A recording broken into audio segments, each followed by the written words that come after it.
Meenakshi YouTube channel చూస్తున్న వారందరికీ ధన్యవాదములు. నమస్తే. చాలా వీడియోలు చేసి పెడుతూ ఉన్నాను. మరి నచ్చినట్లయితే లైక్ చేయండి, షేర్ చేయండి, సబ్స్క్రైబ్ చేయండి. గోచారం బట్టి కూడా ధనరాబడి, స్థిరమైన జీవితం వస్తుంది. మరి గోచారం అంటే గ్రహాల సంచారం.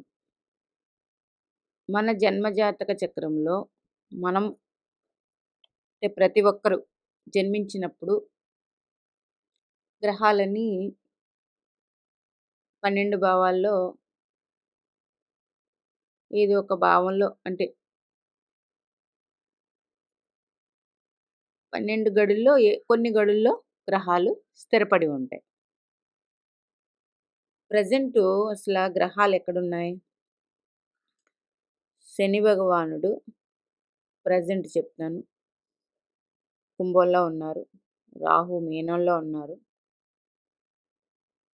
గురు, రవి, శుక్రులు ప్రజెంట్ ఇప్పుడున్న గోచారం మేషంలో ఉన్నారు.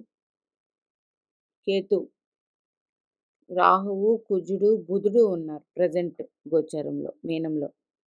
కేతువు మిథునంలో ఉన్నారు. అంటే ఎన్ని గ్రహాలు అయ్యాయి?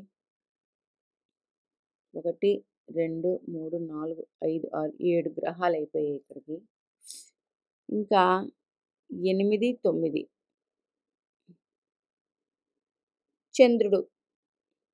చంద్రుడు ఈరోజు ఇవాళ నక్షత్రం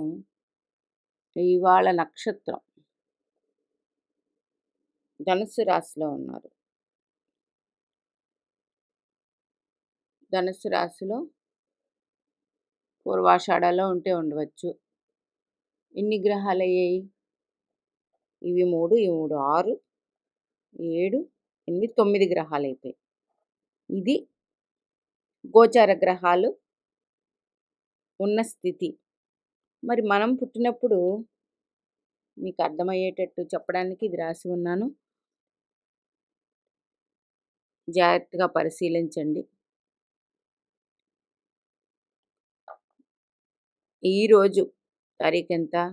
29, 4వ నెల 2024. ప్రజెంటు గోచార గ్రహస్థితులు రవి, గురు, శుక్రులు, రాహు, బుధ, కుజులు.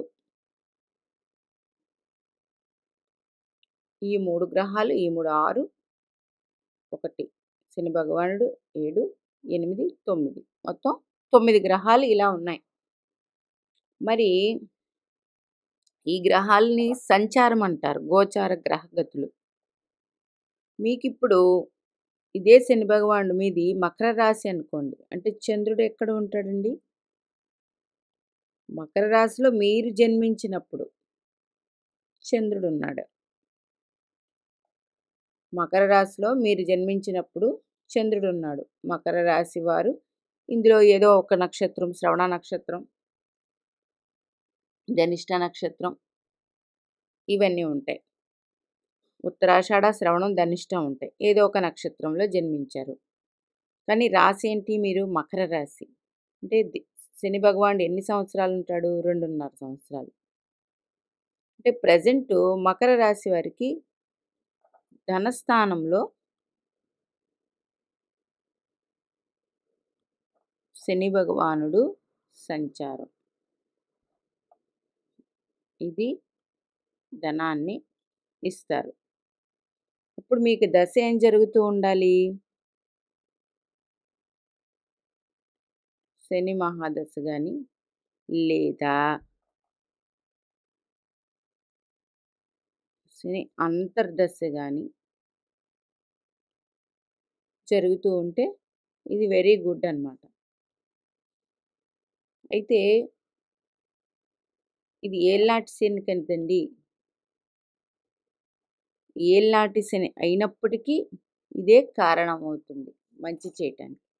ఇప్పుడు ధనుస్సు రాశి వారు ఉన్నారనుకోండి, శని భగవానుడు ఎక్కడ సంచారం చేస్తూ ఉన్నారు? ధనుస్సు రాశి వారికి 3లో సంచారం చేస్తూ ఉన్నారు. ధనుస్సు రాశి వారికి అప్పుడు శని దశ శని అంతర్దశ జరుగుతూ ఉండాలి. అప్పుడు ఇది వెరీ గుడ్ ఇచ్చేస్తుంది. ధనస్థానం అయితే ధనము. మూడవది కూడా ఉపచయాలు. ఇది కూడా మంచి విషయాలు జరుగుతాయి జీవితంలో.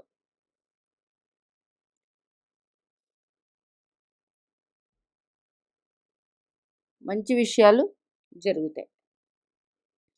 ఇప్పుడు ఇదే ధనుసు రాశి వారికి గురుడు మే 1 నుండి ఇక్కడ సంచారం చేస్తూ ఉంటారు. వృషభంలో. ఇది 6 ఉపచయం. ఇది కూడా మంచిదే. అంటే మీ రాశ్యాధిపతి కదా! గురుడు కదా!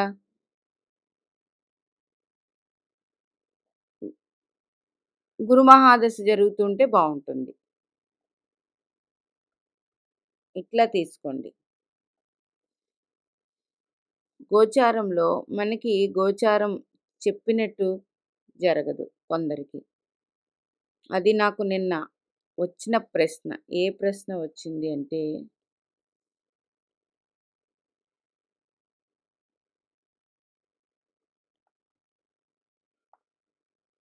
నాకు వీసా రాలేదు. ఒకరు. మా అబ్బాయికి H1B రాలేదు. వారిది కన్యా రాశి. వారిది కన్యా రాశి. అంటే చంద్రుడి మీద కేతు సంచారం జరుగుతూ ఉంది. కానీ వారికి కేతు దశ లేదు. ఇది ప్రశ్న. వీరికి ఇప్పటికే ఒకసారి H1B అయిపోయింది. ఇక్కడ మేము పెట్టిన జీవితం ఏంటి? స్థిర జీవితం, ధన రాబడి. ఇట్లాగా ఉంటుంది. ఎందుకు రాలేదు అన్నదానికి గోచారంలో ఇక్కడ ఈ గ్రహాలు ఇలా తిరుగుతూ ఉన్నప్పుడు మనకి దశలు కనెక్ట్ అవుతూ ఉండాలి. మరి ఇప్పుడు అర్థమయ్యే భాషలో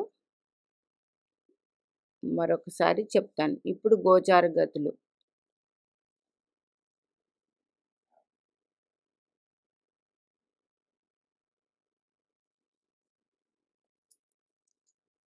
ప్రెజెంటు ధనస్సు రాశి వారికి, మకర రాశి వారికి శని భగవానుడు ధనుస్సు రాశి వారికి 3లో సంచారం, మకర రాశి వారికి 2లో సంచారం.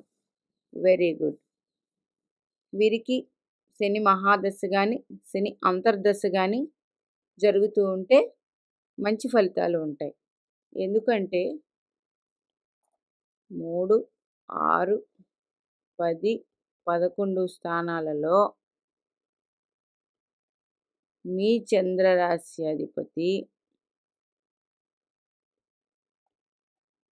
చంద్రరాశి అధిపతి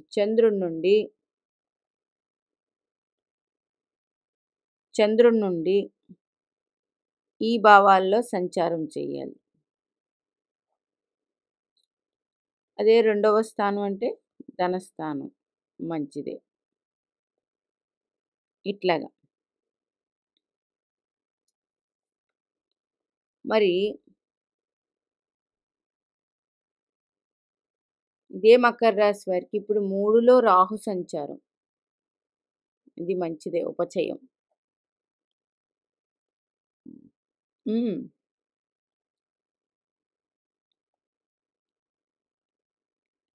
ఇబ్బంది ఎవరికి వస్తుంది? చంద్ర రాశి నుంచి అష్టమంలో గ్రహ సంచారం ఇబ్బంది ఉంటుంది. ఇది మంచిది కాదు.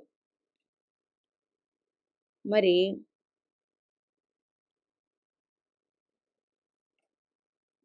ఎన్ని అయిపోయాయి ఇక్కడ? 1, 2, 3, 4, 5. 5 రాసులు మంచిదని చెప్పాను. ఇంకా 8 అంటే 6 రాసులు అయిపోయాయి. ఇంకా 6 రాసులు ఏమున్నాయి? 1, 4, 7, 10. 10 అన్నప్పుడు ఇక్కడ ఉపచయం అయిపోయింది. ఇక్కడి నుంచి తీసేయండి. 1, 4, 7. 1, 2, 3, 4 1, 2, 3, 4, 5, 6 రాశి 6 భావాలయిపోయాయి. ఇంకా 6 భావాలు 1, 4, 7, 8. 1, 4, 7.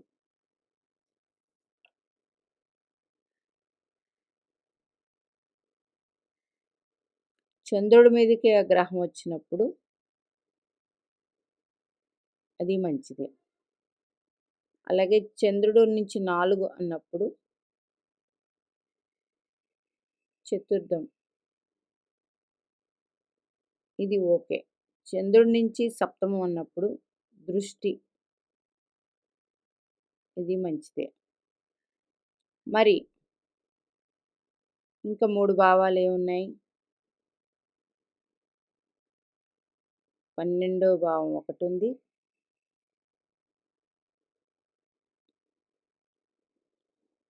ఇది ఓకే. మనం ఏదైనా కొత్త విషయాల కోసం, అభివృద్ధి కోసం ఉంటే ఇది ఓకే. ఇంకొన్నది 5, 9 కోణాలు. ఇది మంచిదే. అందుకే గోచారంలో ఎలా చూసుకోవడం అనేది ఎందుకు రాలేదు, ఎందుకు వచ్చిందనేది ఇవే. కాకపోతే ఆ గ్రహాల కనెక్షన్ ఉంటే మంచి అభివృద్ధి ఉంటుంది. లేకపోతే తక్కువగా ఉంటుంది. ఇప్పుడు 2 గ్రహాలు నేను చెప్పుకున్నాను. ఏది? శని భగవానుడి వల్ల 2.5 సంవత్సరాలు అనుభవిస్తాం మంచి. ఇబ్బంది ఉంటే అంతే 2.5. గురుడు 1 సంవత్సరం. మరి 2 గ్రహాలు అయిపోయాయి. రాహుకేతువులు 18 నెలలు. ఇక్కడ ఎన్ని గ్రహాలు అయిపోయండి? 4 గ్రహాలు. ఇంకా కర్కాటక రాశిలో పుట్టారనుకోండి, దీనికి అధిపతి ఎవరండి? చంద్రుడు. అంటే కర్కాటక రాశి వారికి ప్రతి 2.5 రోజులు, అంటే ఇప్పుడు కర్కాటక రాశిలో చంద్రుడి మీదకి చంద్రుడే వచ్చాడు, బాగుంటుంది. చంద్రుడి నుంచి మిథునంలోకి చంద్రుడు వచ్చాడు, ఇది 3వ రాశి. చంద్రుడి నుంచి ధనస్సులోకి చంద్రుడు వచ్చారు, ఇది 6వ రాశి. ఇట్లాగా. అప్పుడు ఏ దశ జరగాలి? చంద్రమహాదశ జరుగుతూ ఉండాలి. లేదు, ఏ గ్రహం అయితే వచ్చిందో ఆ గ్రహ దశ. కానీ ఇక్కడ చంద్రుడి నుంచి చంద్రుడే కదా, చంద్రుడే. చంద్రరాశి, లగ్నం కాదు. మరి రవి గ్రహానికి ఒకటే. మరి రవి నెల రోజులకి ఒక రాశి. ఆగస్టు 15 నుండి సెప్టెంబర్ 15 వరకు రవి భగవానుడు సింహంలో ఉంటారు. అంటే చంద్రుడి మీదే రవి వస్తారు. రవి చంద్రుల కలయిక. ఇది మంచిది. తర్వాత రవి 2వ రాశి, ఇది మంచిదే. రవి 3వ రాశి, తులారాశి నీచమైనప్పటికీ మంచిదే. రవి 4, 5, 6వ రాశి, మకర రాశి మంచిదే. 7 ఓకే. రవి 8 మీనరాశిలో సంచారం చేస్తున్నప్పుడు ప్రతి సంవత్సరం జాగ్రత్త ఉండాలి.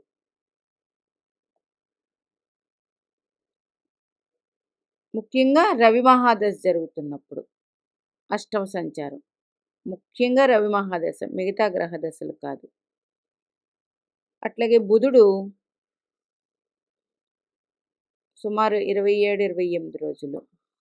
శుక్రుడు కూడా అంతే. కుజుడు 48 రోజులు ఉంటాడు. బుధ, గురు, శుక్రుడు, చంద్రుడు 2.5 రోజులు. 4 గ్రహాలు. 5వ గ్రహం రవి గ్రహం. ఎన్ని గ్రహాలు? 5 గ్రహాలు. ఇవన్నీ ఫాస్ట్‌గా తిరిగేవి. ఇంకా 4 ఎవరు? గురు శనులు ఇద్దరు, రాహుకేతువులు ఇద్దరు, 9. అక్కడ అంటే ఈ 4 గ్రహాలు వేరు, ఈ 5 గ్రహాల సంచారం వేరు. అంటే ఇప్పుడు ఏ రాశులు వచ్చాయండి? మిథున రాశి, కన్యా రాశి, కర్కాటక రాశి, సింహరాశి, మేష, వృశ్చిక రాశులు. మేషరాశి అనుకోండి, చంద్రరాశి అధిపతి కుజుడు. ఈయన అష్టమంలో సంచారం చేస్తారు. కుజు మహాదశ జరుగుతుంది. అప్పుడు జాగ్రత్తగా ఉండాలి. ఆ విషయాల్లో జాగ్రత్తగా ఉండాలి. అష్టమం అంటే ఆయుష్, సడన్గా జరిగే ఈవెంట్స్ ఇవన్నీ ఉంటాయి. అప్పుడు జాగ్రత్తగా ఉండాలి. ప్రజెంటు గురుడు అందరికీ వచ్చే ప్రశ్న, గురుడు వృషభ రాశి అండి, ధనుసు రాశి వారికి బాగోదు, సింహరాశి వారికి బాగోదు. ఎలాగా? ఇప్పుడు సింహరాశి అంటే రవి సింహరాశి వారికి ఎన్నో రాశి అవుతుంది? 12, 11, 10 ఉపచయం. ఇది సింహరాశి వారికి ఉపచయం. జాబ్లో మంచి గుర్తింపు ఇవన్నీ ఉంటాయి. ఇబ్బంది ఏమీ లేవు ఉపచయాల్లో. కాబట్టి ఇందులో గురు అంతర్దశ, గురు దశ కనెక్ట్ అయితే వెరీ గుడ్ అన్నమాట. గోచారంలో చెప్పినట్టు అందరికీ ఒకేలా జరగవు. ఎందుకు అనేటప్పటికి ఇదే. మరి మకర రాశి చెప్పాను. మకర రాశి వారికి 2లో శని అంతర్దశ కానీ శని మహాదశ కానీ జరుగుతూ ఉంటే ఈ గోచారం వెరీ గుడ్.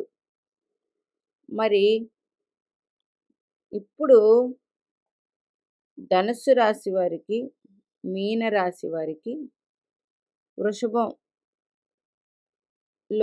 గురు సంచారం ఇది 3 అవుతుంది. ధనుస్సు రాశి వారికి 6 అవుతుంది.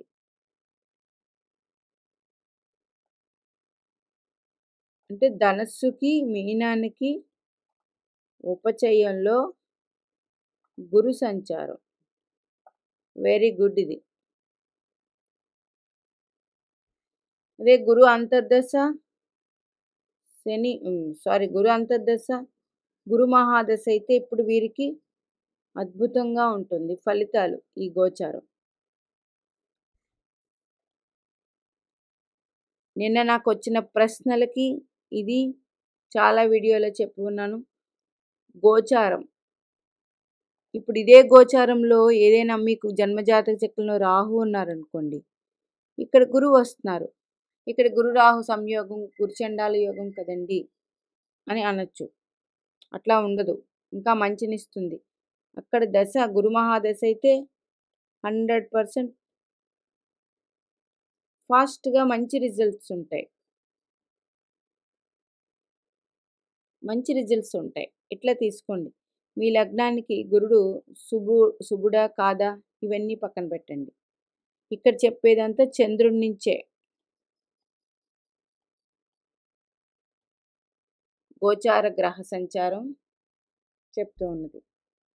ఇప్పుడు సింహరాశి వారికి 1, 2, 3, 4, 5, 6, 7, 8, 9 గోచారం 9లో ఉంది. కోణం ఇది లగ్నం కాలపురుష కుండలి చక్రానికి 1వ రాశి అయ్యింది.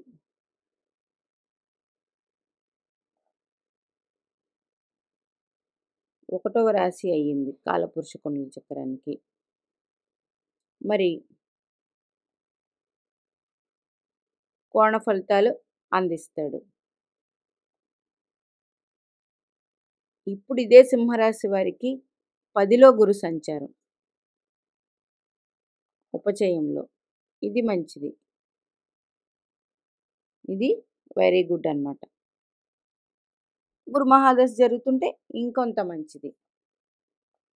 అట్లా తీసుకోండి. గోచారం అనేటప్పటికీ మొన్న నేనే వీడియోలో చెప్పి ఉన్నాను. వృషభ రాశిలో గురు సంచారం 1, 5, 2, 3, 4, 5. వృషభ రాశిలో గురు సంచారం. మకర రాశి వారికి 1, 2, 3, 4, 5. 5లో గురు సంచారం, కోణంలో సంచారం. ఇది 6 అయితే గురు మహాదశ జరుగుతున్న వారికి అద్భుత ఫలితాలు అందిస్తుంది. కాకపోతే గురుడు 5వ స్థానంలో ఉన్న గురుడు వృషభ రాశి నుంచి మళ్ళీ మకర రాశిని చూస్తూ ఉన్నారు. ఇక్కడ గురు మహాదశ జరుగుతుంటే ఇది అద్భుతమైన ఫలితం అందిస్తూ ఉంటుంది. రాశి మీద గురుగ్రహ దృష్టి ఏర్పడుతుంది.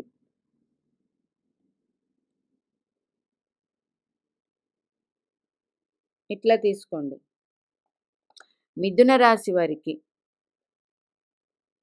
రాశి వారికి ప్రస్తుతం బుధుడు దశమ సంచారం, రాహుతో కలిసి ఉన్నారు. దశమ సంచారం, బుధ మహాదశ, బుధ అంతర్దశ జరుగుతుంటే ఇది దశమలో అద్భుతమైన రాజయోగం. ఎక్కడ? ఉద్యోగంలో. అయితే ఇది ఏదో ఒక సంవత్సరంలో కనెక్ట్ అవుతుంది కదండి. బుధ మహాదశ జరిగే వాళ్ళకి 100% అవుతుంది. అప్పుడు అది ఏ ఏజ్ అని చెప్పలేను. ప్రస్తుతం శని మహాదశ జరుగుతుంది అనుకోండి, రాబోయే రోజుల్లో బుధ మహాదశే. అప్పుడు ఈ బుధ మహాదశ 17 సంవత్సరాలు కదండి. అప్పుడు సంవత్సరంలో ఒకసారి ఇక్కడికి వస్తూ ఉంటారు కదా. అప్పుడు ఆ నెల 3లోకి అంటే 1, 2, 3, 3లో రవి రాశిలోకి వచ్చిన, 4, 5, 6 వృశ్చికంలోకి వచ్చిన, 7, 8, 9, 10, 11 వచ్చిన, ధనస్థానంలోకి వచ్చిన బుధుడు, అంటే బుధుడి వల్ల చాలా అద్భుతమైన యోగాలు అనుభవిస్తూ ఉంటారు. బుధుడు ఏంటి కారకుడు? దశమ కారకుడు. అంటే ఉద్యోగంలో పేరు ప్రతిష్టలు ఇవన్నీ రన్ అవుతూ ఉంటాయి. బుధ మహాదశ రావాలి. ఇలాగా ఉంటుంది. రాకపోతే ఫలితం అనేది తగ్గుతుంది కానీ, ఫలితం ఇవ్వాల్సింది ఇస్తుంది, కొంచెం తగ్గుతుంది. అదే దశ యాడ్ అయిందనుకోండి ఇంకా బాగుంటుంది. అందుచేత ప్రజెంటు మా పిల్లలు కూడా చంద్రుడు మకర రాశి, శని భగవానుడు, వారికి ధనానికి ఇబ్బంది ఏమీ లేదు, మంచిగానే ఉంది. ఏళ్ళనాటి శని అయినప్పటికీ, అయితే ఏళ్ళనాటి శని ప్రారంభమైనప్పుడు ధనస్సులో ఉన్నప్పుడు, అంటే 2017 అనుకుంటున్నాను, వారు కొత్త జీవితానికి నాంది పలికి కొత్త మార్పుల కోసం ప్రయత్నించారు. అవన్నీ సక్సెస్ అయ్యాయి. అయితే ఏళ్ళనాటి శనిలో ఇబ్బందులు ఉంటాయి కొన్ని. ఆ ఇబ్బందులను అధిగమించుకొని వెళ్ళాల్సి ఉంటుంది. అది వెళ్ళినప్పుడు 100% మంచి ఫలితాలు వారు అందుకుంటారు. అందుచేత గోచారం అనేది చాలా వీడియోల్లో చెప్పి ఉన్నాను. మన జన్మ జాతకంలో గ్రహ దశలకి గోచారానికి కనెక్ట్ చేసుకోవాలి తప్ప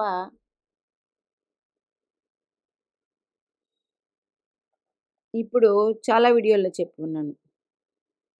ఇక్కడ రాహు ఉన్నారనుకోండి, మీకు ఇక్కడే గురువు ఉన్నారనుకోండి, ఇప్పుడు గురువు మీదకి రాహు వచ్చారు. గోచారంలో మీకు గురుడున్నారు, ఇక్కడ రాహు వచ్చి చేరారు గోచారంలో. గురు మహాదశ జరుగుతుంది. మరి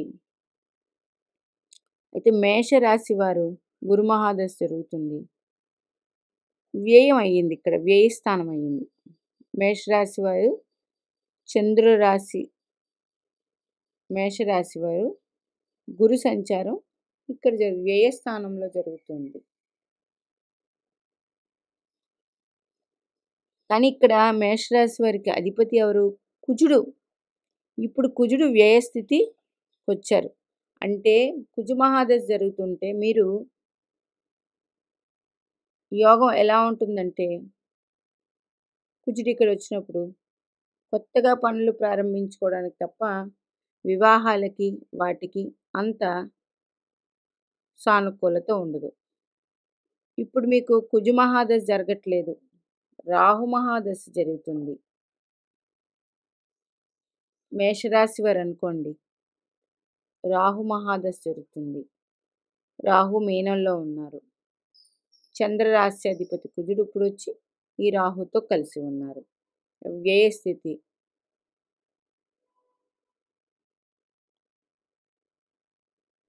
రాహు వ్యయ స్థితి అంటే ఇది నాట్ ఫేవరబుల్. కొన్ని విషయాలకి చాలా మంచిది కాదు. అంటే శుభగ్రహంతో కలిసి ఉంటే, అదే గురుగ్రహంతో కలిసి ఉంటే అది వేరే కాంబినేషన్ అవుతుంది. అది మంచిది. ఇప్పుడు ఈ మేషరాశి వారికి 2లో లగ్నం కాదు, మేషరాశి వారికి 2లో ఇప్పుడు మే 2 నుంచి గురు సంచారం జరగబోతుంది. అంటే ఈ మేషరాశి వారు ఎవ్వరికున్నా గురు మహాదశ జరుగుతుంటే ఒక సంవత్సరం మొత్తం ధన రాబడి ఆగదు. ఇది 100%. మీనరాశి వారు అనుకోండి 3 ఉంటుంది. మీనరాశి వారు అనుకోండి గురుడు వృషభంలోకి వచ్చారు చంద్రుడి నుంచి. ఇది ఉపచయ స్థానం. మరి గురు మహాదశ జరుగుతుంటే ఇప్పుడు మీనరాశి వారికి 100% మంచి జరుగుతుంది. మీరు అనుకున్న విషయాలన్నీ ఇట్లాగా లెక్కేసుకోండి. ఇప్పుడు ఇక్కడ ఇదే రాశిలో మీకు రాహు కూడా ఉన్నారనుకోండి జన్మించినప్పుడు, ఇది అద్భుతమైన ఫలితాన్ని ఇస్తుంది. చాలా వీడియోల్లో చెప్పి ఉన్నాను. మీరు గోచారంలో మీ గ్రహాలు తిరుగుతున్నప్పుడు అక్కడ ఏ గ్రహం మీదకి ఏ గ్రహం వస్తుంది, సింపుల్ లాజిక్ అండి. ఏ గ్రహం మీదకి ఏ గ్రహం వచ్చి ఉన్నా మీరు జన్మించినప్పుడు ఉన్నట్లు జరిగితే మీకు జన్మ సమయంలో ఎలాంటి ఫలితాలు అందుకున్నారో అవి గోచారంలో 100% అందుకొని తీరుతారు. అది మీ పెద్దవాళ్ళని అడగండి. మేము పుట్టినప్పుడు మీకు ఇలా గోచారంలో ఎక్కడైనా మీరు పుట్టిన గ్రహాల మీదకి గోచారంలో గ్రహ సంచారాలు జరుగుతూ ఉన్నప్పుడు, అది ఉపచయ స్థానాల ధనస్థానాల, అప్పుడు మీకు చిన్నప్పుడు ఎట్లా ఉంది. ఇప్పుడు ధనుసు రాశి అండి, మకర లగ్నం, శని భగవానుడు ఎక్కడున్నారండి? శని మీదకి శని వచ్చారు. అప్పుడు ఏం అడగాలి? మీరు చిన్నప్పుడు అసలు ఎలాంటి ఫలితాలు ఈ గ్రహ సంచారం వచ్చినప్పుడు అనుభవించారో సింపుల్ లాజిక్ ఇది. అది మళ్ళీ మీకు రిపీట్ అవుతుంది కాబట్టి మీ తల్లిదండ్రులను అడగండి. అడిగితే తెలిసిపోతుంది. అంటే ఇప్పుడు 1964లో పుట్టిన వాళ్ళకి ఇప్పుడు 60 సంవత్సరాలు వస్తాయి. శని భగవానుడి మీదకి వారి జన్మజాతక రీత్యా శని దశ, శని భగవానుడి మీదకి శని భగవానుడు వచ్చి ఉన్నారు. అంటే వాళ్ళు పుట్టినప్పుడు శని భగవానుడే ఉన్నారు కదా, కానీ ఏదో నక్షత్రంలో పుట్టుంటారు. ఆ నక్షత్రం శని దశ జరగపోవచ్చు, వేరే దశ ఏదో జరుగుతూ ఉండవచ్చు. కానీ మినిమం అప్పుడు మీరు పుట్టినప్పుడు ఎట్లా ఉంది మీ ఇంట్లో వాతావరణం అయితేనేమి, మీ ఇంట్లో ఇప్పుడు ధనుసు రాశి అంటే 3లో శని కదా, మీ ఇంట్లో వాతావరణం ఎలా ఉందో మీ పెద్దవాళ్ళని అడగండి. దాన్ని బట్టి ఇప్పుడు మనకి ఎలా జరుగుతుందో 100% అర్థమైపోతుంది ఈ 60 ఏళ్ల వయసులో. కానీ ఉపచయ స్థానం ఇక్కడ శని మహాదశ జరుగుతున్న, శని అంతర్దశ జరుగుతున్న ధనురాశి వారికి వెరీ గుడ్. ఇట్లాగా తీసుకోండి. మనకి గోచారం అనేటప్పటికీ ఆ మేషరాశి వారికి బాగుంది, తులారాశి వారికి బాగాలేదు, ఇది విని చాలా అప్సెట్లో ఉంటూ ఉన్నారు.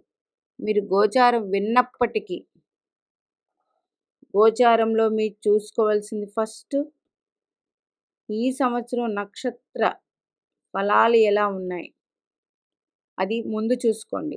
నక్షత్రం ప్రతి నక్షత్రానికి మంచి చెడు ఇస్తారు పంచాంగంలోనే. ఆ నక్షత్రానికి ఫలాలు ఎలా ఉన్నాయి, బాగోలేనప్పుడు మీ నక్షత్రం వచ్చినప్పుడు శివునికి అభిషేకం చేయించండి. దానివల్ల 100% మంచి జరుగుతుంది, చెడైతే జరగదు. ఇది గుర్తుపెట్టుకోండి. ఈ సంవత్సరం నక్షత్ర రీత్యా ఫలితాలు ఎలా ఉన్నాయి చూసుకోండి. గోచారంలో ఆదాయ వ్యయాలు అట్లాగే ఇలాంటి ఇబ్బందులు పక్కన పెట్టేసి మీ నక్షత్రం ఏదో, మీ నక్షత్రం ఈ సంవత్సరం ఏమి అందిస్తూ ఉందో దాన్ని బట్టి ఫాలో అవ్వండి. అట్లాగే ప్రతి 4 నెలలకు ఒకసారి మనకి ఇదే నక్షత్రాల వారికి అక్కడ కూడా పంచాంగంలో ఇస్తారు.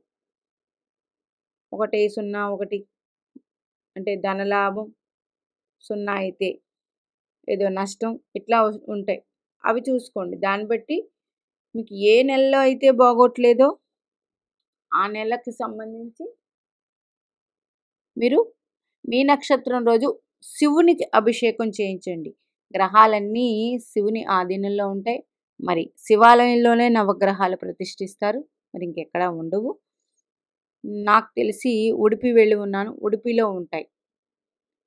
ఉడిపిలో చూడండి 9 కిటికీలు ఉంటాయి శ్రీకృష్ణుని దగ్గర. అది 9 నవగ్రహాలు. అందుకే ఉడిపిలో కిటికీల ద్వారా కృష్ణుణ్ణి మనం దర్శనం చేసుకుంటాం. ఈ గ్రహాల విషయంకే ఇట్లాగా కొన్ని క్షేత్రాలు కొన్ని ఉంటాయి. అవి ఏంటి ఎక్కడున్నాయని తెలుసుకుని వెళితే మనం అక్కడికి వెళ్ళి పెద్ద పెద్ద పూజలు ఏం చేయక్కర్లేదండి. ఆ క్షేత్రంలో అడుగు పెట్టగానే మనకి ఆ క్షేత్ర మహిమ మనకి వస్తుంది. మనం సంపూర్ణమైన విశ్వాసంతో సంపూర్ణమైన మంచి అనుగ్రహం కలగాలని వెళతాం. అందుకే సంవత్సరంకి ఒకసారి మాత్రం ప్రతి ఒక్కరూ అది దేవదేవుని శ్రీ వెంకటేశ్వర స్వామి వారి దగ్గరికి వెళ్ళి వస్తూ ఉండాలి. ఇట్లాంటి ఇబ్బందులు ఏముంటే ఆయన దగ్గర చెప్పుకొని ఆయన దగ్గర నుంచి మనకి ఇబ్బందులు తొలగించమని మీరు 100% అది చేసి చూడండి. ముందుగా స్వామివారి దగ్గరికి కాదు, అమ్మవారి దగ్గరికి వెళ్ళండి. వెళ్ళి పద్మావతి అమ్మవారికి చెప్పుకున్నట్లయితే ఆవిడ ఆయనకి ఆ సమాచారం అందిస్తారు. రోజు అర్ధరాత్రి సమయానికి పద్మావతి అమ్మవారి దగ్గరికి స్వామివారే వస్తారు. మనం ముందు రోజే చెప్పుకున్నట్లయితే స్వామివారు వచ్చేటప్పటికి ఆ తల్లి ఆ అయ్యవారికి చెప్తుంది కదా. ఎవరైనా కానీ ఇంట్లో మనమైనా కానీ తండ్రికి చెప్తామా, తల్లికి చెప్తామా? మనకు కావలసినవి తల్లికి చెప్తాం. తల్లి తండ్రికి చెప్పి ఒప్పిస్తుంది. అంతటి అద్భుతం అన్నమాట. మరి ప్రతి ఒక్కరూ స్వామివారి అనుగ్రహం కూడా ఉండాలి. ప్రతి ఒక్కరూ స్వామివారికి కలియుగ దైవం, మనకి ప్రత్యక్ష దైవం శ్రీ వెంకటేశ్వర స్వామి. అందుచేత నేనే స్వయంగా చాలా విషయాల్లో మంచి అనుభవించి ఉన్నాను. స్వామివారి దగ్గరికి వెళ్ళండి. ఎలాంటి కష్టమైనా ఆయన తీరుస్తారు. మరి మీనాక్షిదేవి ఆశస్సులు మనందరి మీద ఉండాలని కోరుకుంటూ నమస్తే.